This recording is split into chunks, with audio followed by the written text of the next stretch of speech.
పులివెందుల శాసనసభ్యులు వైఎస్ జగన్మోహన్ రెడ్డి ఈరోజు press conference పెట్టారు. ఎంతసేపు ఓన్లీ 2.5 hours. ఆయన బాధంతా అంటే అధికారం కోల్పోయింది, ఆదాయం పోయింది అనే విషయం వెళ్ళగక్కాడు. ఒక్కటి నిజం, తమరు మాట్లాడిన భాషలో పాయింట్లలో ఒక్కటి నిజం చెప్పారవా? ఎన్ని అబద్ధాలు చెప్తావు, ఎంతసేపు చెప్తావు?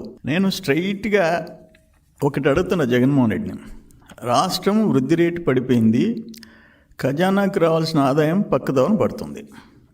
Ministry of statistics and programme implementation ఆ కమిటీ నివేదిక ఇచ్చింది. Ministry of statistics and programme implementation వాళ్ళు ఇచ్చిన రిపోర్ట్లో ఏపీ 8.21% గ్రోత్ రేట్లో ఇండియాలో సెకండ్ ప్లేస్ నిలబడింది. ఫస్ట్ ప్లేస్లో తమిళనాడు 9.69%. 10-11 నెలల్లో సాధించిన విజయం ఇది. నువ్వు అసలు గ్రోత్ రేటు ఘోరంగా పడిపోయిందని చెప్పి మాట్లాడితే ఎట్లా? ఎందుకు ఇంత పచ్చబద్దాలు?